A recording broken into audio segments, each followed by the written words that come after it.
Hello, c'est encore moi, votre frère, Gaylor Kitenge.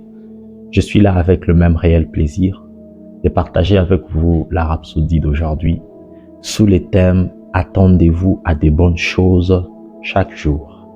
Tiré de Luc chapitre 2, verset 52, la Bible dit ceci: « Et Jésus croissait en sagesse, en stature et en grâce devant Dieu et devant les hommes. » Essayons de voir ce que l'homme de Dieu nous dit dans les commentaires. Il y a des gens qui ne s'attendent pas à des bons résultats dans leur vie. Ils sont tellement habitués à lutter, à souffrir et à voir l'échec et la stagnation qu'ils n'attendent jamais plus.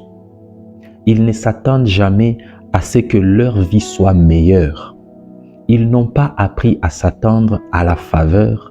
Ils n'ont pas appris à profiter de la grâce et de la gloire de Dieu disponible pour tous ceux qui croient en Jésus-Christ. Notre écriture d'ouverture nous raconte comment Jésus-Christ croissait en sagesse, en stature et aussi en grâce devant Dieu et les hommes. Certaines personnes ont seulement grandi en stature sans avoir grandi en sagesse et en faveur. Ne vous attendez pas à grandir en stature. Grandissez en sagesse et en faveur. Affirmez toujours « j'augmente en faveur ». Oh, alléluia. Oui, attendez-vous à ce que Dieu vous favorise. Attendez-vous à ce que la faveur soit canalisée vers vous de la part de Dieu et des hommes. Attendez-vous à toujours saisir les opportunités divines. Il est bon de travailler dur, mais souvenez-vous de ce que la Bible dit. Ce n'est pas dire que nous soyons capables de concevoir quelque chose venant de nous-mêmes. Notre capacité, au contraire, vient de Dieu. Nous sommes dans 2 Corinthiens chapitre 3, verset 5. De plus, la Bible dit que ce n'est point par des œuvres, afin que personne ne se glorifie.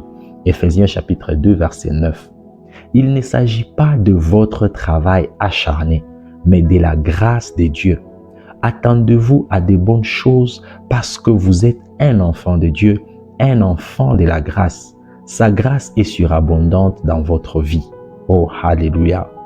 Attendez-vous à des bénédictions chaque jour. La Bible dit qu'il nous comble quotidiennement des bienfaits. Nous sommes dans Psaume chapitre 68, verset 19, quand vous lisez la version Parole de vie. Il le fait tout le jour.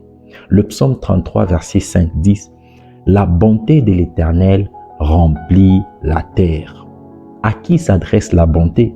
C'est pour vous. Attendez-vous donc à de bonnes choses chaque jour.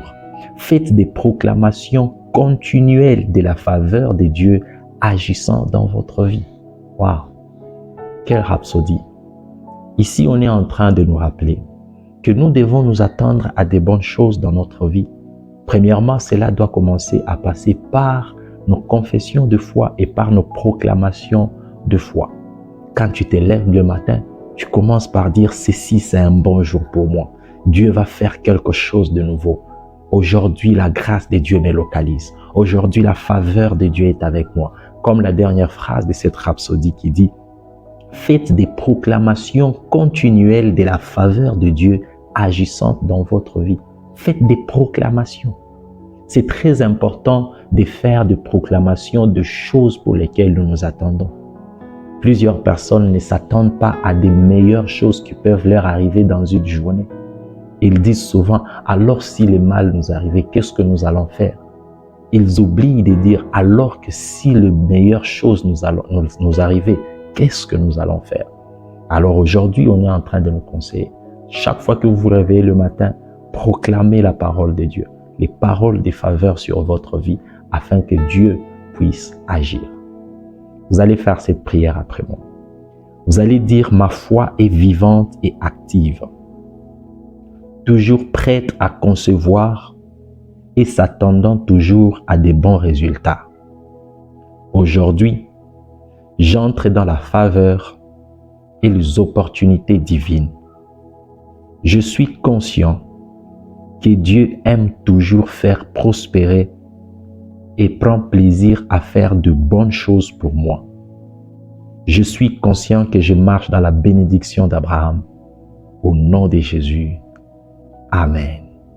Notre étude approfondie aujourd'hui va dans Psaume chapitre 5, verset 12, Proverbe chapitre 3, verset 4 et Psaume 84, verset 11. Merci beaucoup de nous avoir suivis aujourd'hui. N'oubliez pas de nous suivre sur les réseaux sociaux. Si vous n'avez pas encore regardé les autres rhapsodies que nous avons déjà présentées, vous pouvez revenir sur cette même chaîne et regarder les autres émissions.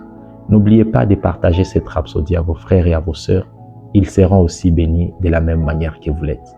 On se retrouve à la prochaine et que Dieu vous bénisse. Peace.